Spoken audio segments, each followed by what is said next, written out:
גיוס החרדים לצה"ל.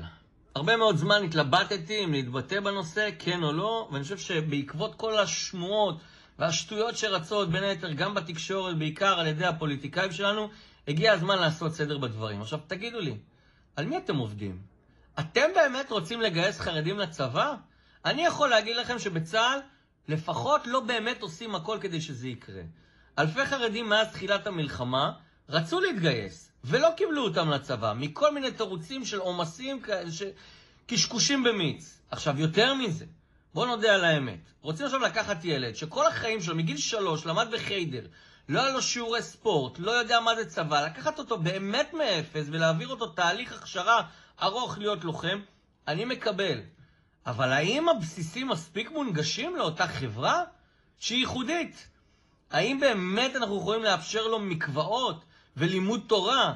האם אנחנו יכולים לתת לו כשרות ברמה שהוא רגיל? האם אנחנו יכולים לעשות באמת הפרדה בין גברים לנשים כמו שהם רגילים מאורח החיים שלהם? האם באמת הצבא מונגש לחרדים? כרגע התשובה היא לא. אני חושב שעומד משהו מאחורי הדברים. רוצים לקחת את החרדים ולהפוך אותם לחילונים. בואו נודה על האמת. רוצים להעביר אותם תהליך החלנה, לעשות להם חינוך מחדש. אני מכיר הרבה מאוד חרדים שהתגייסו לצה"ל, בני משפחה שלי. אין אחד שנשאר חרדי בסוף השירות שלו. כולם תוך 3 שנים או חזרו בשאלה, או לעתים כבר הורידו את הכיפה. אז בואו נודה על האמת. אתם רוצים לעשות להם סדרת חינוך מחדש, נכון? תגידו את זה, זה בסדר. תגידו שאתם רוצים לפרק את הממשלה, גם זה בסדר. אבל תשימו את האמת על השולחן. מי שבאמת רוצה לגייס חרדים, עושה את זה באהבה, ולא עם אקדח ברקה.